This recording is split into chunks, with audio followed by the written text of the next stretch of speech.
I'm going to go ahead and give you a bit of advice. This guy is built like a tank.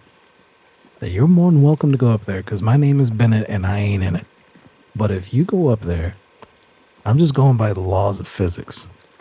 2 of you's going up there. Only one of you is probably coming back down. And that's on you. Thanks for the advice.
Hallie Stone is sitting in her living room eating a bowl of Campbell's soup, I believe, chicken noodle. Tomato, What's up?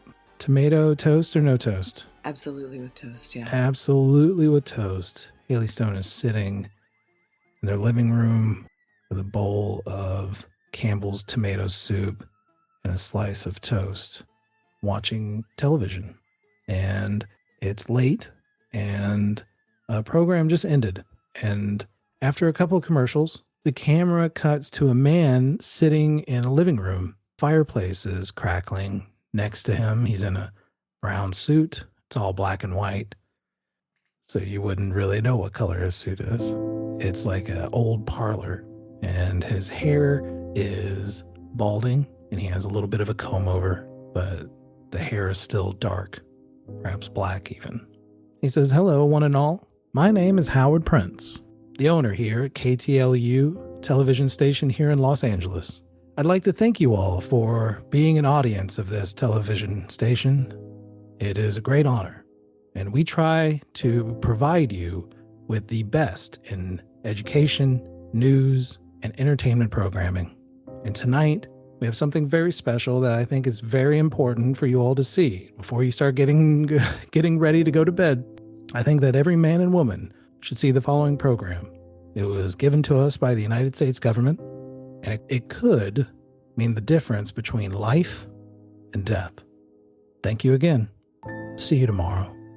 And there's a cut to a standby image and then a countdown. 5, 4. I put my 3. bowl down. I don't want to hold my bowl anymore. I was just holding it in my hands and I set it down. You set it off to down. the You have side. like a TV tray. Yeah. Set down the TV tray. 2, 1, you're leaning in to see what is about to be said. And that's when we cut back to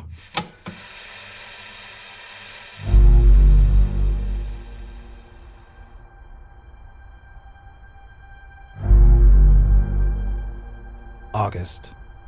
Augie, you are swimming in darkness, and you feel this terrible pain in your side as you are lifted up, and for a moment, you think perhaps you're ascending. But no, you are still in that alley in Bunker Hill, and you are being lifted up by the collar by Moses Mayhew, the man who shot you. And he lifts you up and sets you up against the brick wall of a nearby building. You cough up blood, and it's dripping from your chin, and Moses Mayhew squats in front of you. And he says, "What a mess. What an absolute mess. Well, that didn't end very well for you, did it? It's not easy being a hard man. But I guess you learned the hard way. Now, I have got to go, my friend. And you're going to sit here. That doesn't look good. I don't think you're going to make it. And when you breathe in, you have this terrible gasp, and your lungs bubble, and you realize they're starting to fill with blood. Oh, that doesn't sound good at all.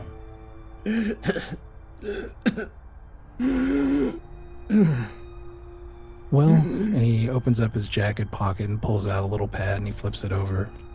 I don't know what game you were playing exactly.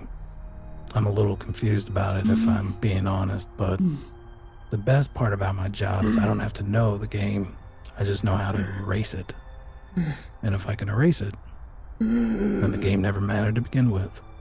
So I'm going to take this suitcase that you wanted so bad, and then I'm going to go see this Hallie Stone. And we're going to figure out why she felt the need to defend you and protect you. I have a feeling she's going to discover that it wasn't worth it. No. Yeah. Don't you dare.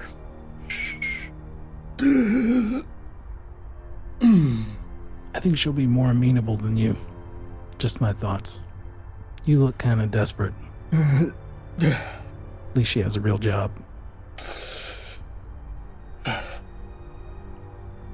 He stands up, picks up the suitcase. Good night, friend. And he walks off. Spit blood onto the floor in his direction. You spit blood on the floor, it splatters. Your eyes glow back in your head.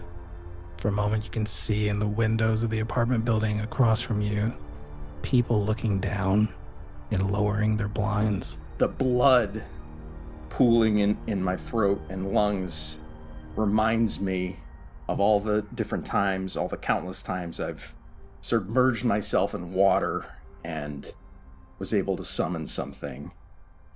And I'm going to close my eyes and focus with more intensity than I've ever had to, and use all of my magic points to cast one spell. So I'm going to cast the Contact Spirits of the Dead and try and summon Millie. All of your magic points puts you at how many, Dave? So it's 16 magic points. It puts me at 80. Am I in some moonlight right now? Unfortunately, the buildings are a little tall. It's fair. But I will say this. Yeah. Because you're using blood makes everything more powerful. Oh. Blood is going to give you a bonus die for this. Okay. Do I get the bonus for being submerged in water? I know it's technically not submerged in water, but I guess that's the bonus I think the die. bonus die for blood covers it. Yeah. What about a bonus for people objects, since I'm pretty... You fishing for another 5 points? I mean, just trying to get what I'm due. Because you're trying to connect to specifically Millie, I'll give you another 5. All right. So we're at 85. The first roll is a 19, so that's already going to be good. Okay.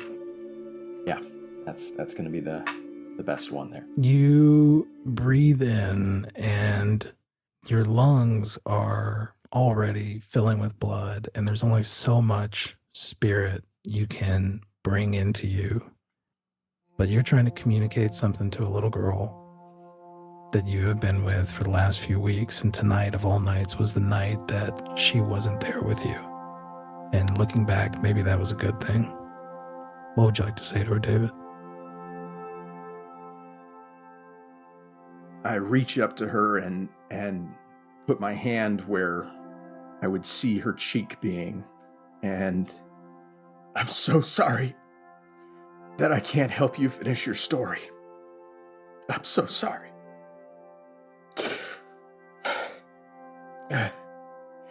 Haley's in danger. The man that just shot me, he's going for her. Please. She's sensitive to you. Find her. Warn her. Tell her to run. Yeah. Your chest is burning and everything's just really thick. And she holds out her hand and puts it on your cheek. And she says, "It's okay." And you realize that she's speaking to you as opposed to signing. And she says, "It doesn't hurt now." And when you look down, you're not bleeding out. You've already passed on. I look at her before she goes and just sign, "I love you." She looks back at you and goes, "Getting better."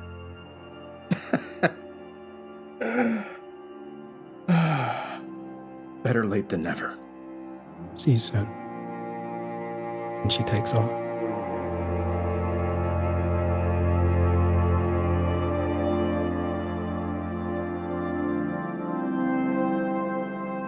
Goodbye, August.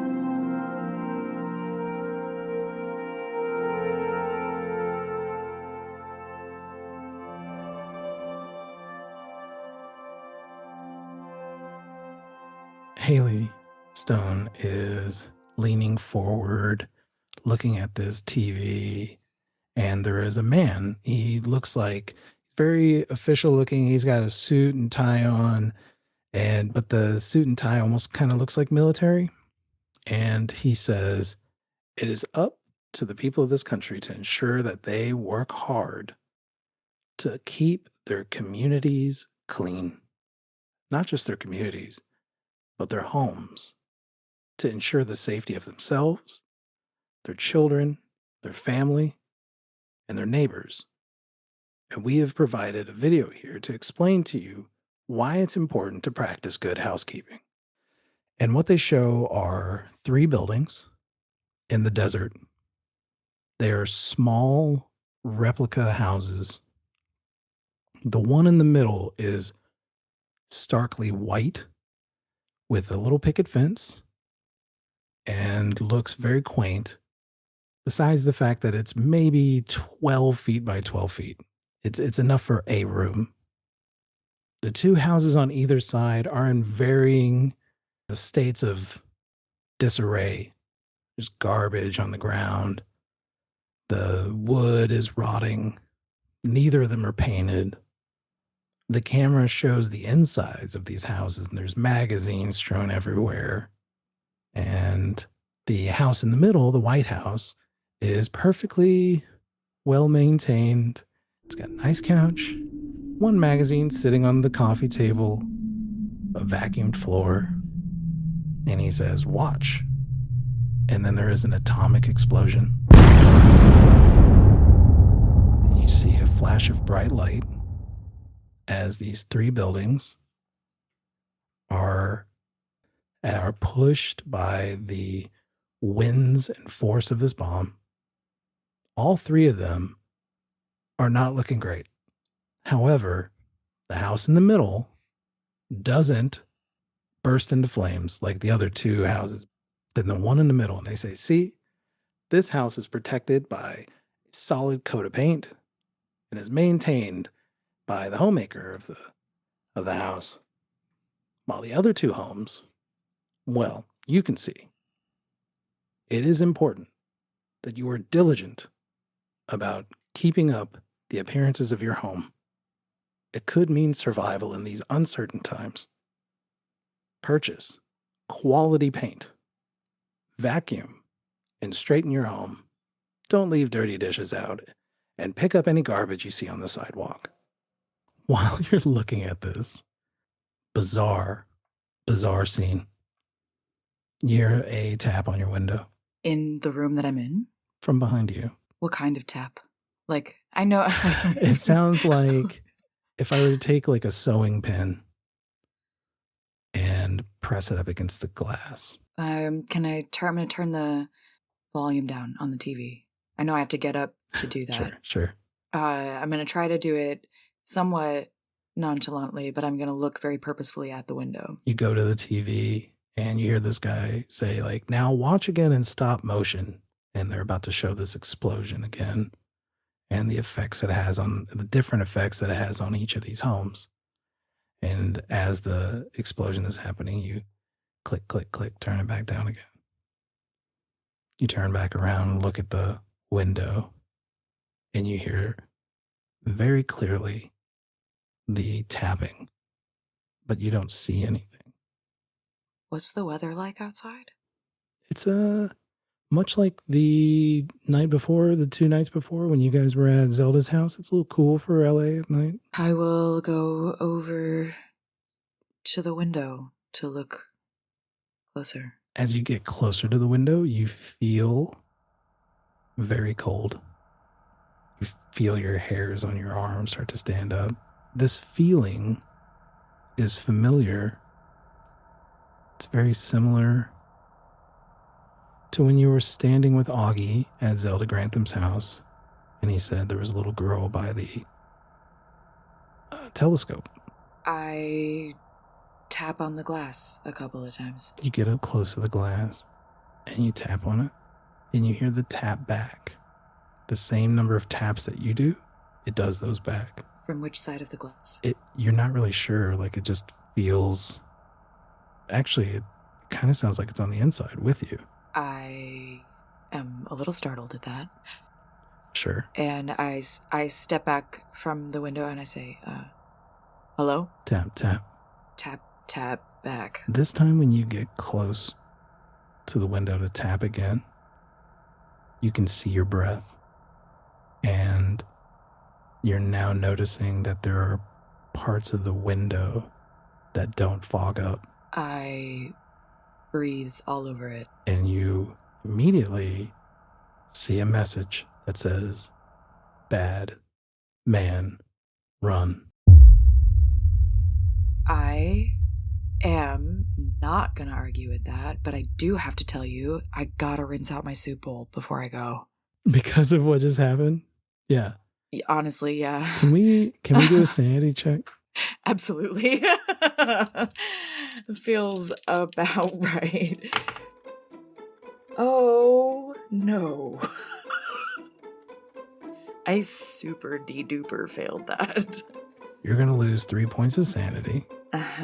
And your back is going to straighten up, and you're just going to, in a trance, grab your soup bowl, take it to the kitchen, rinse it out, put what's left of your toast into the garbage. I'm going to take the garbage with me, too. And you're going to wrap it up, and there's this kind of your tunnel vision. You're doing normal chores around the house, and you start heading towards your front door. Whichever way, wherever the garbage chute is. Okay. You go out into the hallway, and there is a chute that you can toss it into. I do that. I think do I have my keys with me? If you want to. I kind of pat my hips. I probably always have my keys on me. I'm leaving. I just got to get in my car and drive. I think probably I would go first to where Augie was. I dropped him off. At his house? I know where he lives. You'd like to go to his house? Yeah. Yeah. Okay. Yeah. You start making your way down the stairs, out the front door.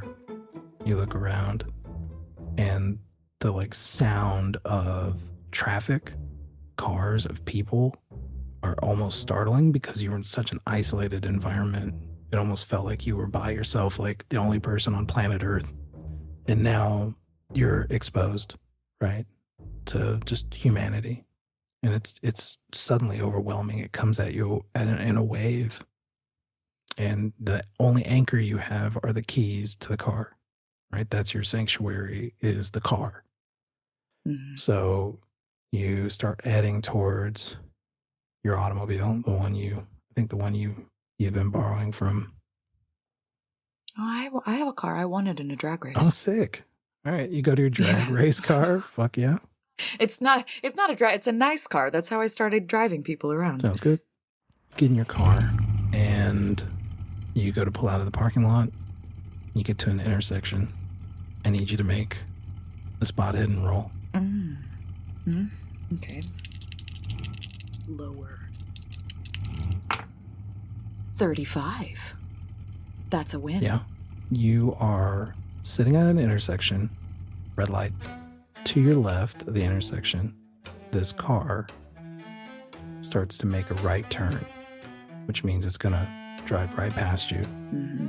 And in a very quick, brief moment, you make eye contact with the same man that you saw that morning at R.A. Goodrich's. He's pulling into my apartment building. He sees you and squints, and it's slow motion suddenly as he pulls past you and turns into your parking lot, but he doesn't go all the way in. His car stops, and you look up. Green light. Go. Are we driving chill, or are we driving? I feel frozen. I think it's because I've lost sanity. Yeah. I think I just drive chill right now. I'm a little afraid. Okay. Yeah. You drive chill. Just for right now. Yeah. You make a right turn. Uh-huh. You start driving towards Augie's. You look in your rearview mirror. Uh-huh.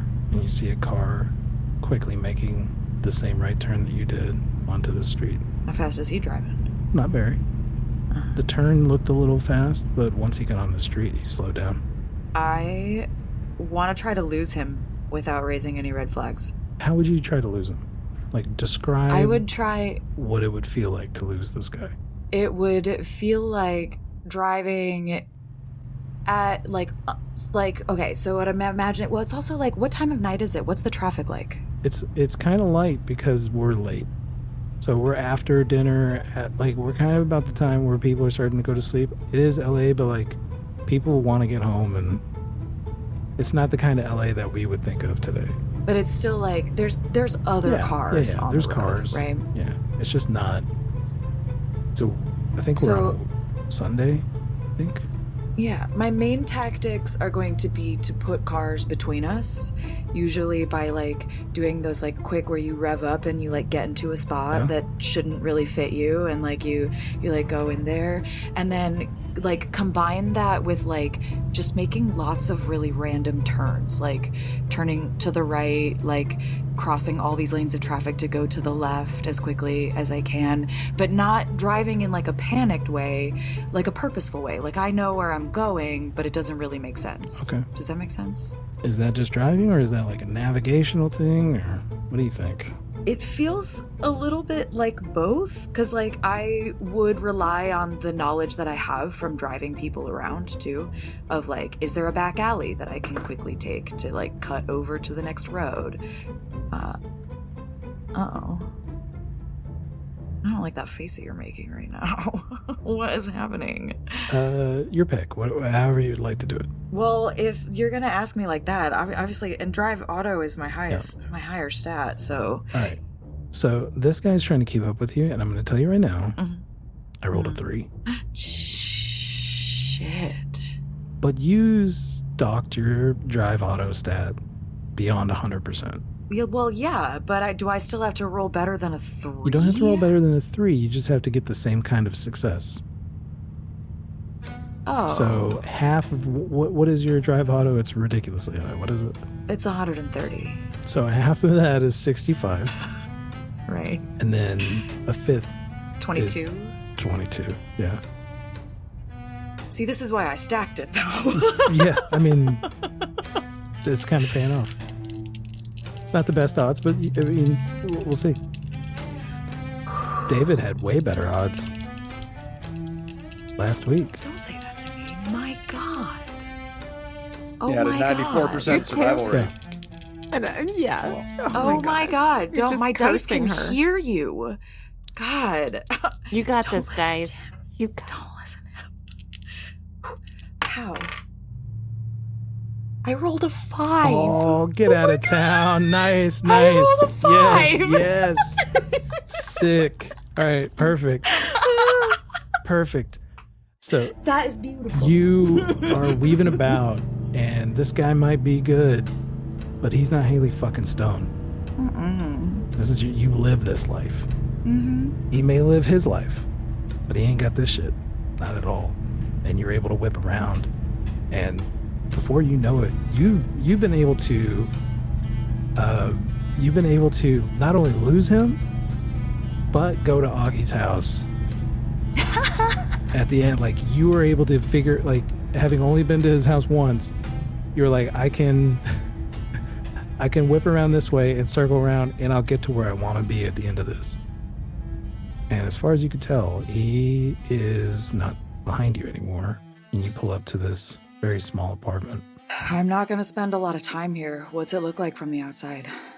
David, could you describe Pocky's apartment for me?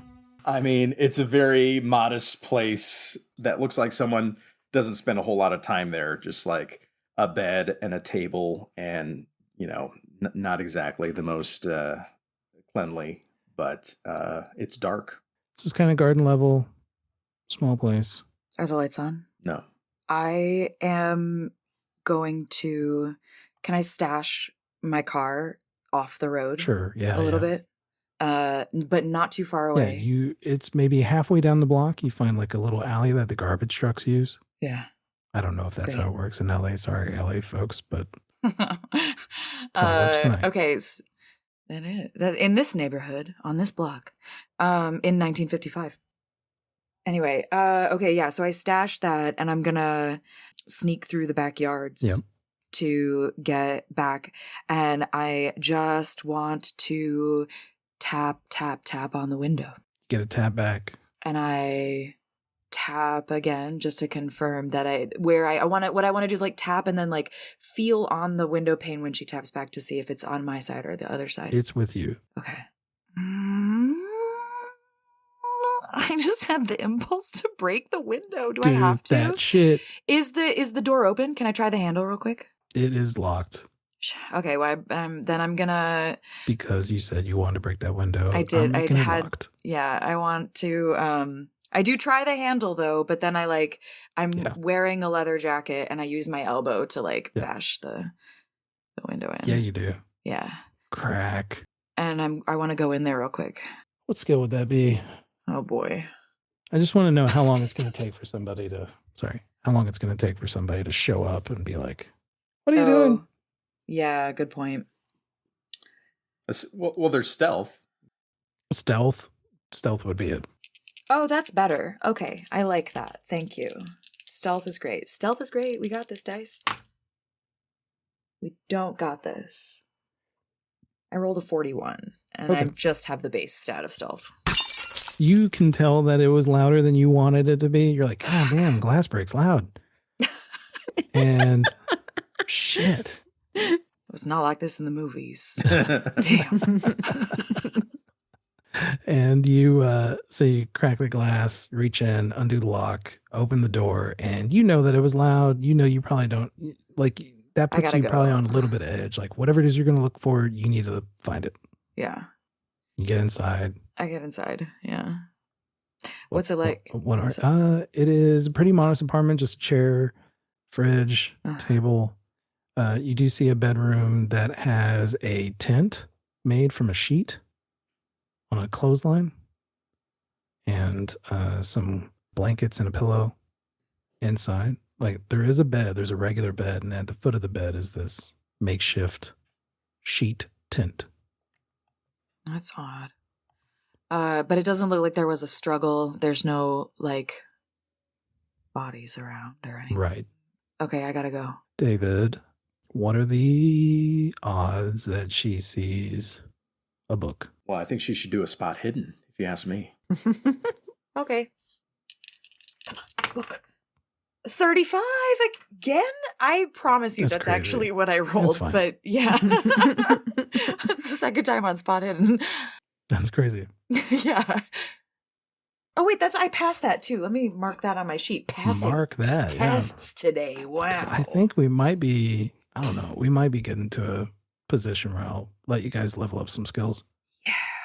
So you are looking around, trying to see if there's a struggle, and you find a really old book. It's worn around the edges. The pages aren't uniformly sewn into place. It's maybe about 6-7 inches tall by 4, and it's got a ribbon in it. You flip it open, and it's an old diary, and the page you're looking at is a detailed explanation of how to commune with spirits. Yoink. That's coming with me, but I'm not reading it here.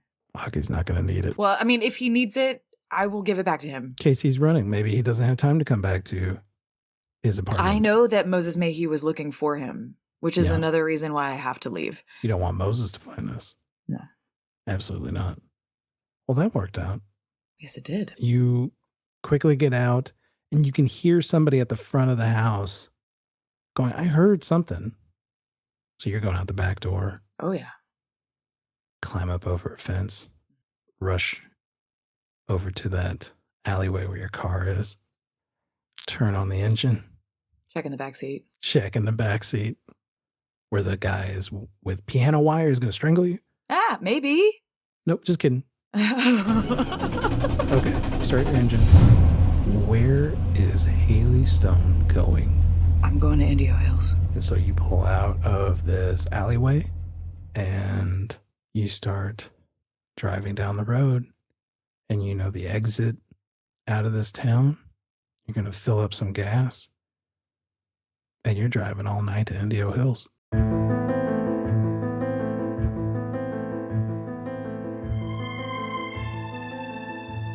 Hello again, dear listeners. It's Jay, and I hope you're enjoying the show so far. I'm stepping in for the briefest of moments to inform you on how you can show your appreciation for the work we're doing here at Out of Depth. One way you can help out is to just recommend the show to friends and strangers. Our goal is to get our stories out to as many ears as we can, so word of mouth is huge for us. Recommending the show to your friends or leaving a review at whatever site you're listening to us at, that goes a long way to helping us find and build our audience. But Jay, you may say, can't I just give you a small fraction of my expendable income? How do I get it from my pocket to yours? Well, you can go to patreon.com/getoutofdepth and subscribe at any tier you feel comfortable with for as long as you would like to. Our patrons get all kinds of behind-the-scenes info on the work that we do here at Out of Depth. They also get first view of our raw recording videos for each episode of the show, and they get exclusive access to our post-season Q&A where we, the cast, discuss the story and why we made the terrible decisions that we did. So if you want that kind of access to us, you're only going to get that at patreon.com/getoutofdepth. That money helps us pay for artists and collaborators and expands our ability to create fun stories for you to enjoy. We don't do ads or paid endorsements of games, which means support from our listeners like you is absolutely vital to our growth. If you want to be a part of that, you can do it at patreon.com/getoutofdepth. Thank you so much. And with that out of the way, let's get back to the show and see what dark shadows our investigators will step into next.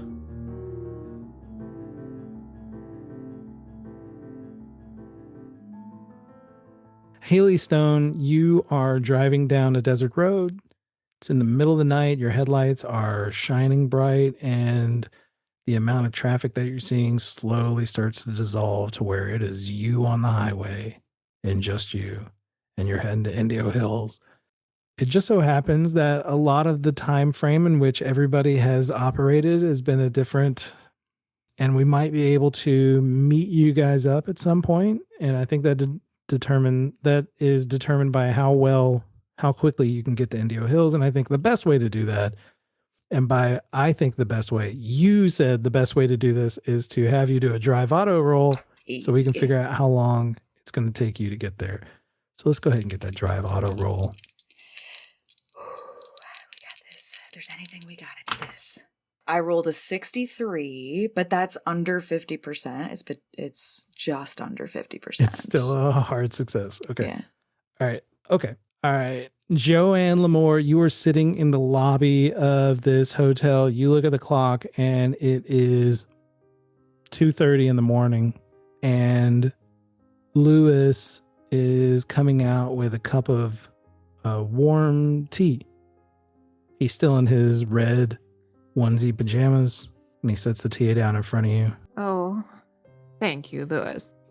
And I take the tea and just kind of hold it because I'm like shivering and shaking, and I don't think I can drink it without spilling it all over myself. But it's warm and nice. Philip looks at Lewis and says, I think I'm going to need something a little harder than tea.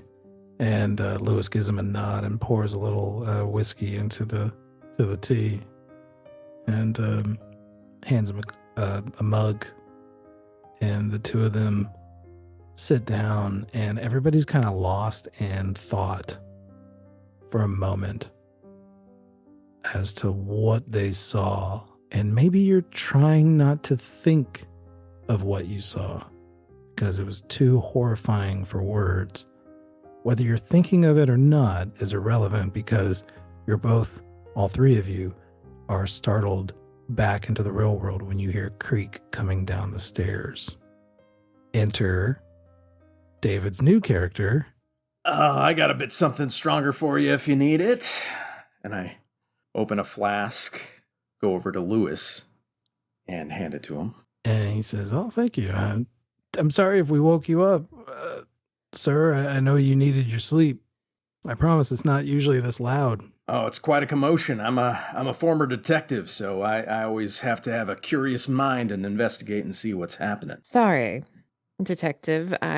Detective The name's Murphy. Murphy Dorrit. Murphy. I was attacked in my room by a very, very strange man, and...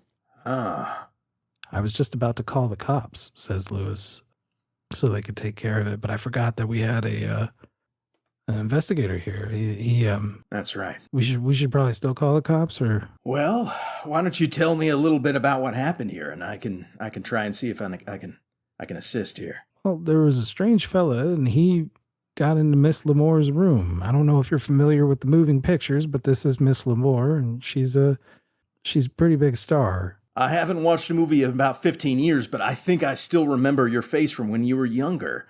My, Joanne Lamour, it is a pleasure to meet you. And I kiss her hand. Always nice to meet a fan. Thank you. That's right. And David, could you describe, do you think you could just give me a little, are we talking about a silver fox here? No, well, no, he's in his like 50s. He's kind of short and stocky. But due to my appearance role, I am not a silver fox. No. Don't you worry.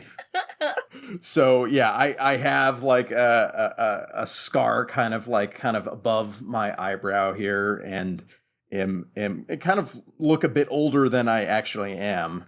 Just kind of a weathered, kind of sandpapery skin. Yeah, this guy comes over, kisses your hand, gives you a little compliment. Mr. Dorrit, I don't mean to sound crazy, but was there something wrong with the right side of his face and his eye? What was wrong with his face? It looked sunken, like it was missing all the fat and water just on one side of his head, and his eye was black and had black veins from it. Good God, they're here. They? I didn't think this was possible, but they're among us, and I knew it. Sir? Do you have any part of the body here? Did you hurt him at all? Is there any blood? Is there any? Well, I hit him real good. And he holds up his club, and I got this from an officer friend. It's inscribed to me. It was a birthday gift, so it's okay for me to carry it around. But I whacked him real good across the head. He kind of just took it, to be honest with you. But he ran off, so I think it hurt him. And he was pretty quick. I could have caught him if I had stretched. Did he bleed? What color was his blood? It all happened so fast. Joanne, do you remember? I don't. Philip, you had him tackled upstairs. Was there blood upstairs? Philip says, I don't remember seeing any blood. I just remember this eye, this black, inky, cloudy eye, and I could see myself in that eye, but it wasn't me. And you see Philip kind of trail off. Almost inhuman. Hmm? Yeah. Yes. I also knocked him down in my room. If there was any blood, it would be in the hallway where Lewis hit him, or in my bedroom when he fell, or on the billy club. Well, I'm sorry to say, but I don't think we're safe. Well, he drove off in a car like a man. Oh, there'll be more. There'll be more. More? What are you saying, sir? And the police can't help us. I've tried with them. That's why they didn't let me do what I do anymore. Well, you said you were a private investigator. Well, I used to be a detective, but those days are behind me. The police don't believe in what's real anymore. Okay, there are things that are happening that are beyond the understanding of a normal layman, and there's a lot of people that aren't willing to accept it. What is this? I think he's talking about, and Lewis looks up from the stars. That's right. No. That's right. They're among us, and people deny it every day, but they're among us. Lewis, you said on the phone that there were flashes of light out there when everyone began acting strange. The film crew. Yes, ma'am. That's what I heard. Now, I didn't see it myself. I just heard it from a couple folks in town. Flashes of light from the sky? No. What did they say? From the building they got out there. They got this weird building out in the desert. It's hard to explain. People who've seen it says it kind of looks like almost like a mud hut, but bigger. Strange. But they said there's the lights coming from it sometimes. Mr. Dorrit. Yes. Murphy. May I call you Murphy? Oh, of course, ma'am. You said that we might be in danger. Do you think that we need to leave? We gotta warn somebody, right, Mr. Dorrit? Does that mean that they came not just for here? I mean, What actually, did he say Jay, to you?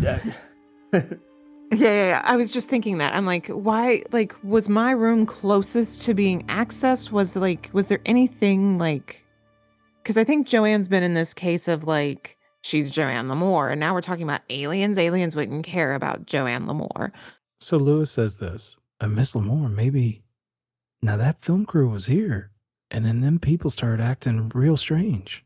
Like I said, that Bonnie Yes. and that Cordelia, real sweet ladies, but then they started acting kind of odd. Maybe, Mr. Dorrit, do you think maybe they're getting inside their bodies and stuff? Now, I risk a lot by telling you too much because I am very used to people dismissing me as being crazy. Okay. But they took me. I've been on the inside, and I've seen that they have human skins. So I think it's very possible that if something unusual is happening, they could have been replaced. Cheese and crackers, I can't handle this anymore. This night's just never going to end. Lewis, are there other people in the hotel? Other guests besides us? We've had a lot went of straight rooms to empty bed. out. We've had a lot of rooms empty out because of the film crew had it all booked up, but then they stopped staying in the rooms. There's you, Philip here, and Mr. Dorrit. So, Murphy, he kept saying, he kept telling me to be quiet, and I thought maybe he was someone on the film crew. I came here because I'd heard stories about what was going on out there, and now, are you saying he was just trying to take me? I don't claim to know what his motive was. I don't claim to know why he chose you. All I claim to know is that there is something very strange happening in Indio Hills, and that's why I'm here. Lewis, were there other guests when Bonnie and her roommate were here? Well, let's see. Yeah, there were other folks in the film crew. There was But it was just the film crew? most of them, yeah. I mean, we don't have a lot of rooms here, but there was the two young ladies, Bonnie Hunsacker and Cordelia Betancourt, and then there was a fella Leonard Kemp. I think he was in Yes. charge of the whole thing. And then there Yes, I was believe he was the director. if you say so. And then there was another fella who always had a camera on him. He had like a lens. It looked like a camera lens hanging from his neck, but no camera body. You know what I mean?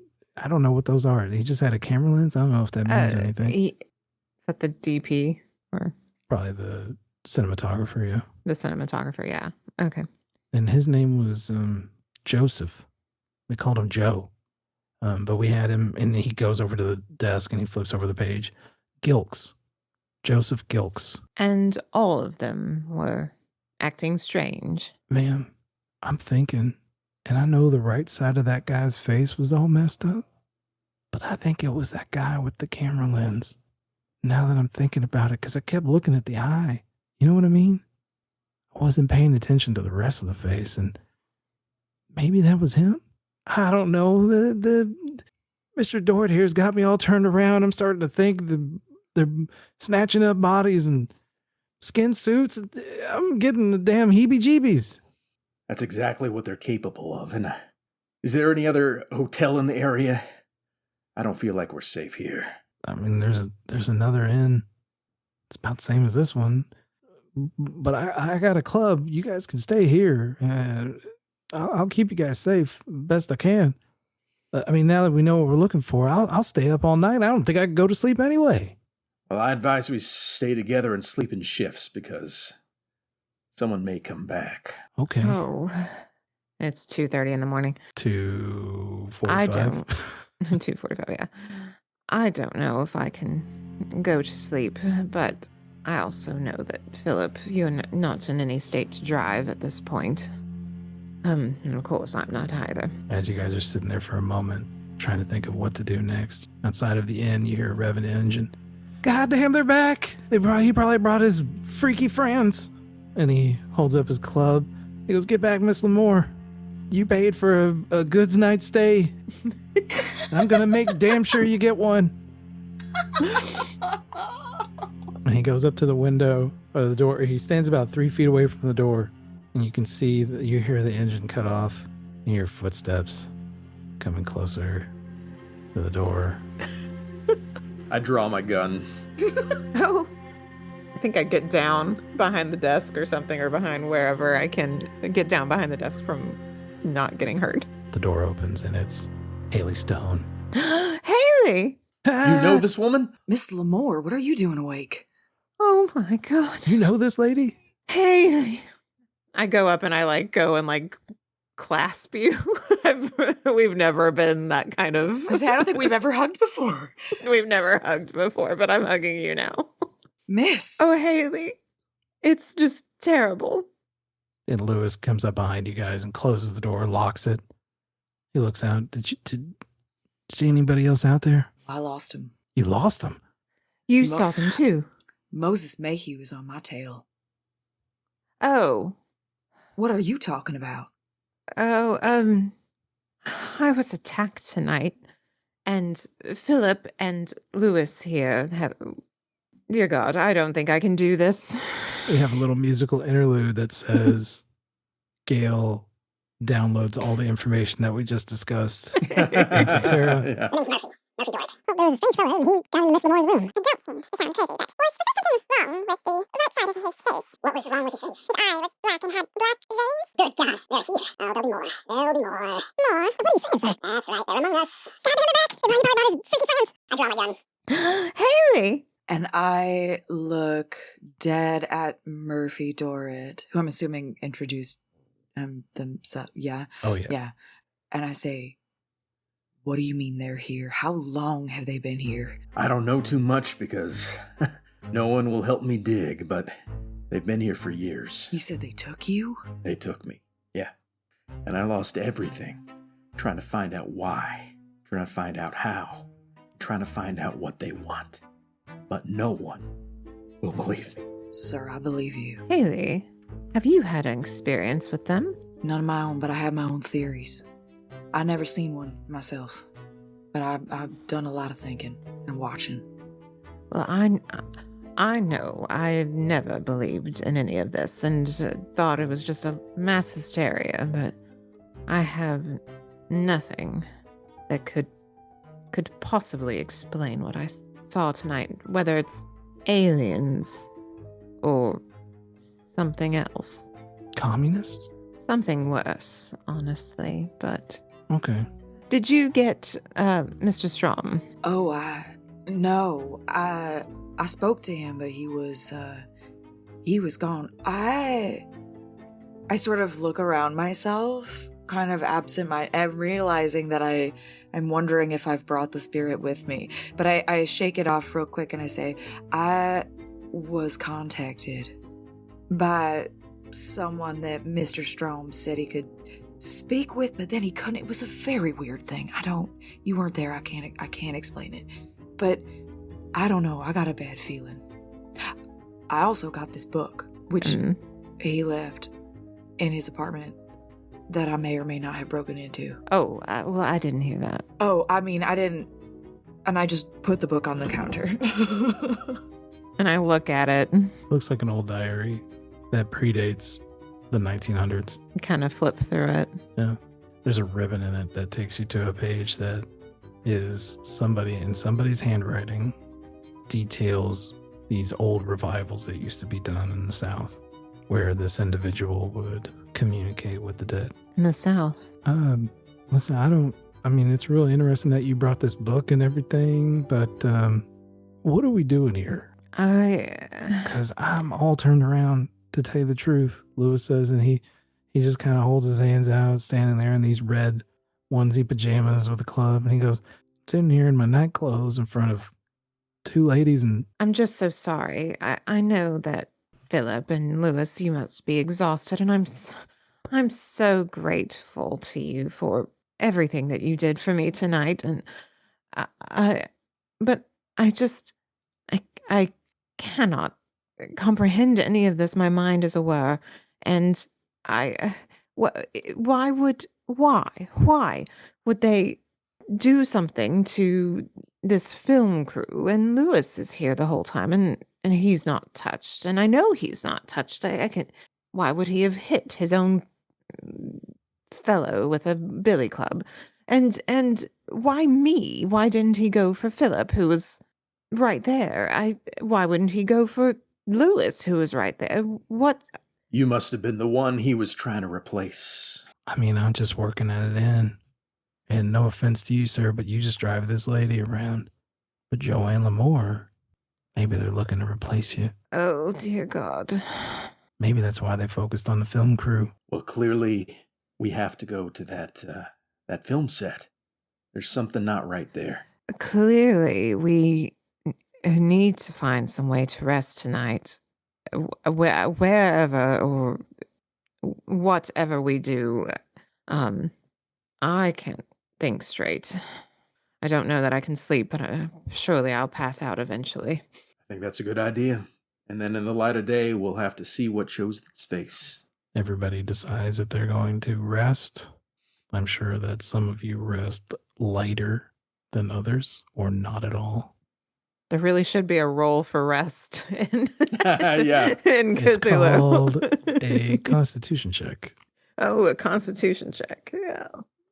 I got a strong constitution. If you choose to not go to sleep, which is fine, but make a constitution check. If you decide to stay awake. I also am watching out the front for Moses all night. That's why I don't sleep. I beat my constitution. I failed mine. I do try to sleep, but I do not succeed, I don't think. So we're going to see about my constitution. Oh, I do succeed. All right, David. I've had many sleepless nights. If at any point I ask you to do a sanity check for the rest of this day before you actually get some sleep, you're going to have a penalty die. Okay. So I have to roll the 10 twice and take the worst? Yeah. Got it. All right. You all kind of groggily, is groggily a word?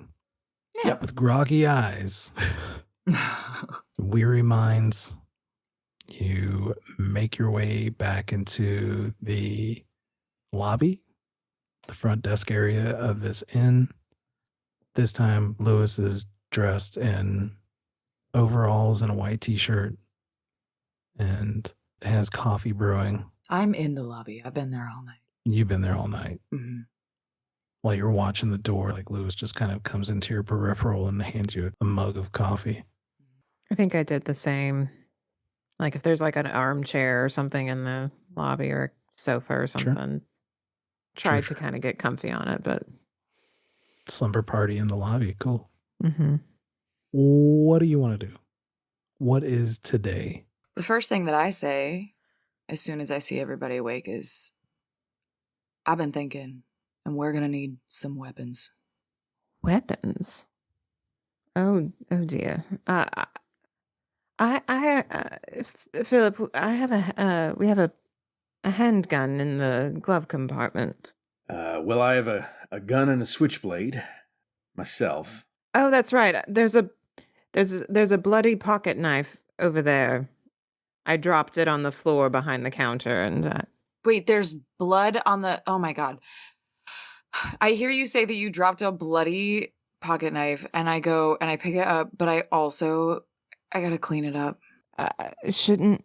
Oh, sorry. I'm thinking it's supposed to be evidence, but I mean, I have no idea whose blood that would be. But Mr. Dorrit said that it's up to us, not the cops. Yeah. So I'm looking to Mr. Dorrit to say what we should do. Well, I think making sure that we're all able to protect ourselves is important. But I think we need to head to that film set before they're able to clean up whatever mess they made. We don't even know what we're getting into. I mean, Haley's right. We definitely need to go armed, and I would say secretly, to see what's really going on there. Oh yeah, is Philip coming? Did Philip make it through the night? Philip retired by morning. He said it was his last job. There's a letter on the door.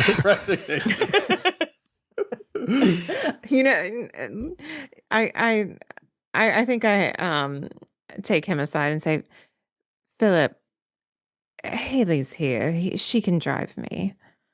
I think it best if you are comfortable, if you go back home to Mildred. I see. Well, I know this is what we both agreed would be how this would go, but I have to admit to you that it hurts a little bit. If you want to stay, I won't stop you, but I'm just afraid Mildred won't forgive me.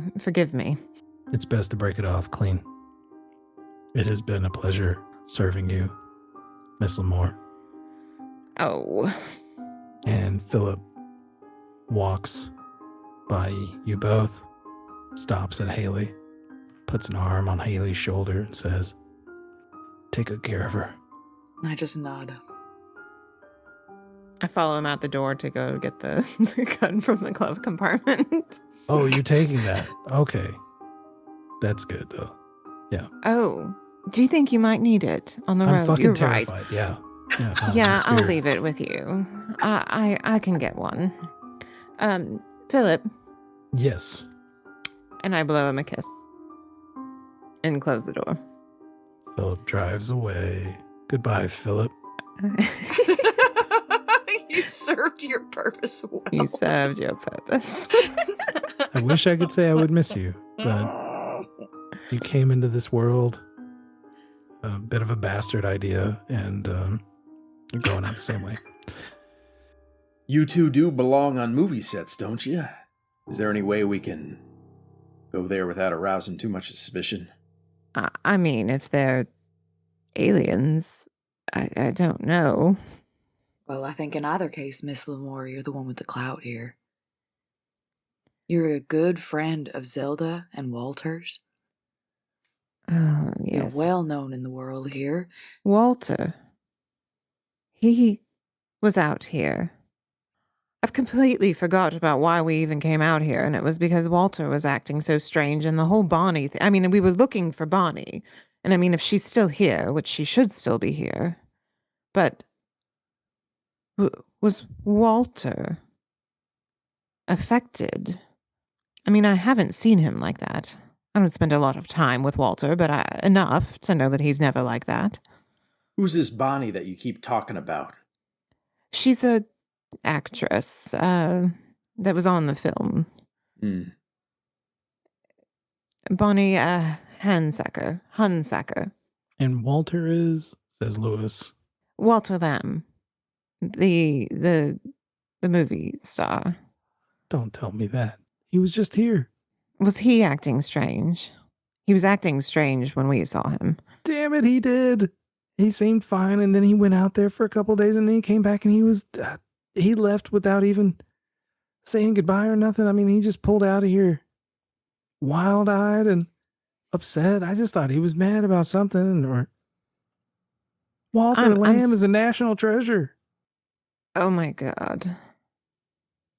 If they could get to Walter Lamb, they could get to any of us. Would Zelda be in trouble? I tried to call her. Did she answer? Are you talking about Zelda Grantham? Yes. We got to kill these sons of bitches. Well, Lewis, I see you're in. I've watched The Lucky Bachelor 15 times. I don't know. Well, if they're aliens, we need to take care of it. Ain't no diplomacy gonna work here. I'll get my truck. And he turns the sign to close on the front of the inn and walks outside to go get a truck. You're an honorable man, Lewis. Does that mean you're not coming with us? Oh, I'm coming. I'm going to find out the truth, and I'm going to expose for them for what they are. Give me a moment.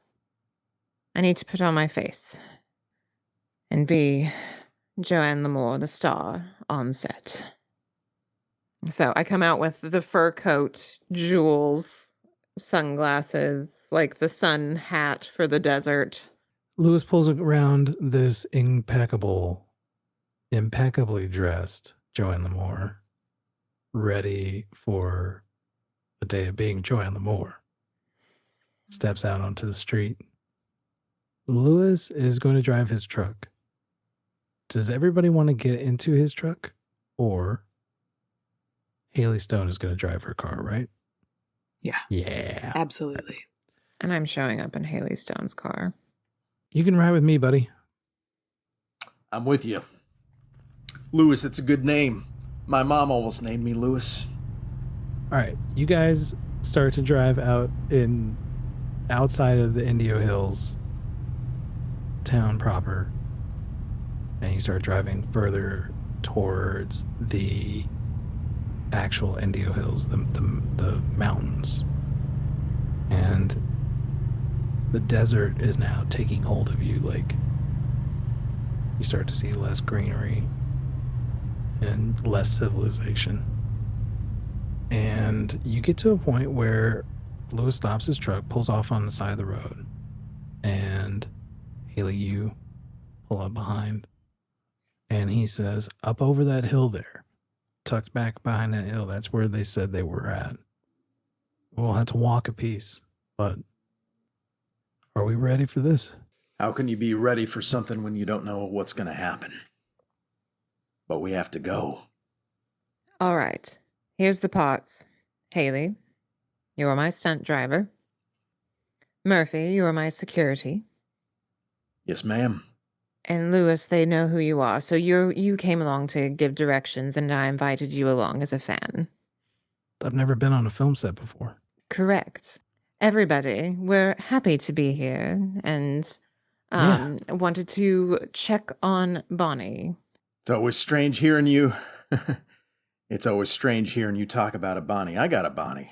Got a young daughter named Bonnie. And I pull out my wallet and I show a picture of my two little girls. And take a look. We recognize these two? Please tell me. There's one girl who is very young.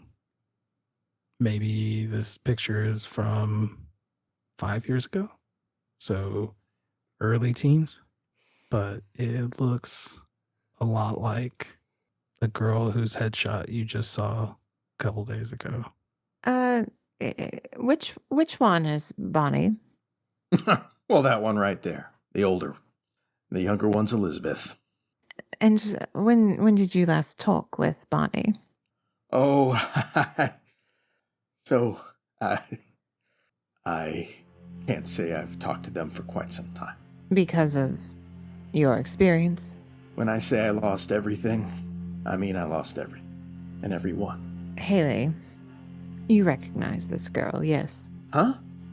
Recognize her? What do you mean? I do, miss. I think it's best that we get this out here. That is Bonnie Hunsaker, the actress that was on this film set. What? You said my girl's in trouble? Murphy, and I grab his Murphy. I don't like it any more than you do.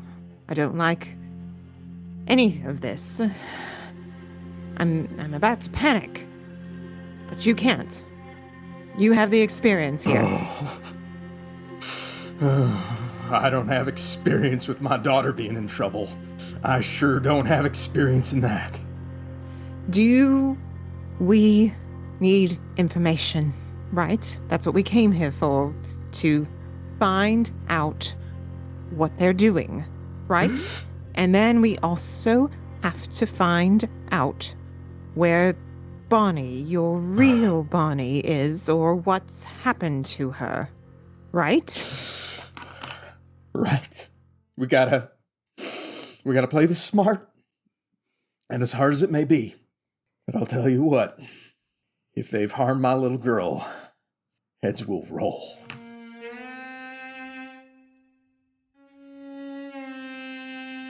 You all walk. The sun is still low in the sky, so it's not particularly hot, but you can feel the eventuality of heat.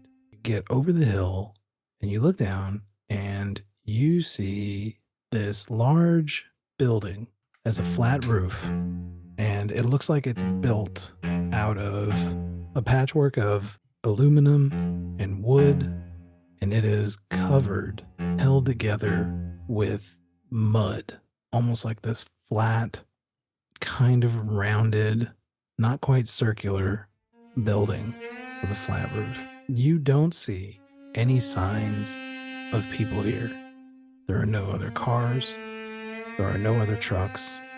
It's just the building, and the front door is closed. So you're at the top of the hill. You start to make your way down. As you get closer to this door, who is going to do what? I feel like I'm gonna be the one that opens the door.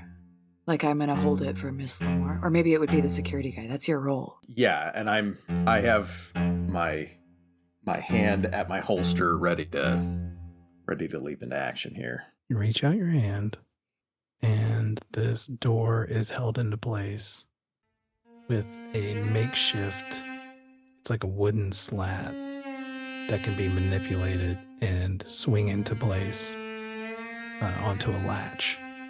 So it's kind of like a doorknob almost, but it kind of just swings into a latch.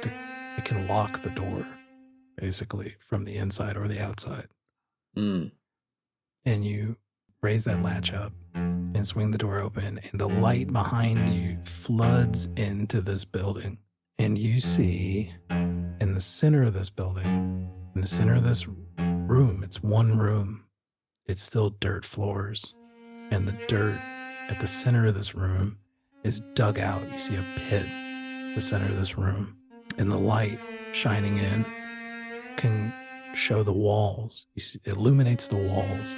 And you see outlines, almost like chalk outlines of shadows of people's bodies in different poses, arms reaching towards the sky. Some have their hands close to them. And they're all around the room where there is no shadow on the wall, where these drawings end, almost like a background.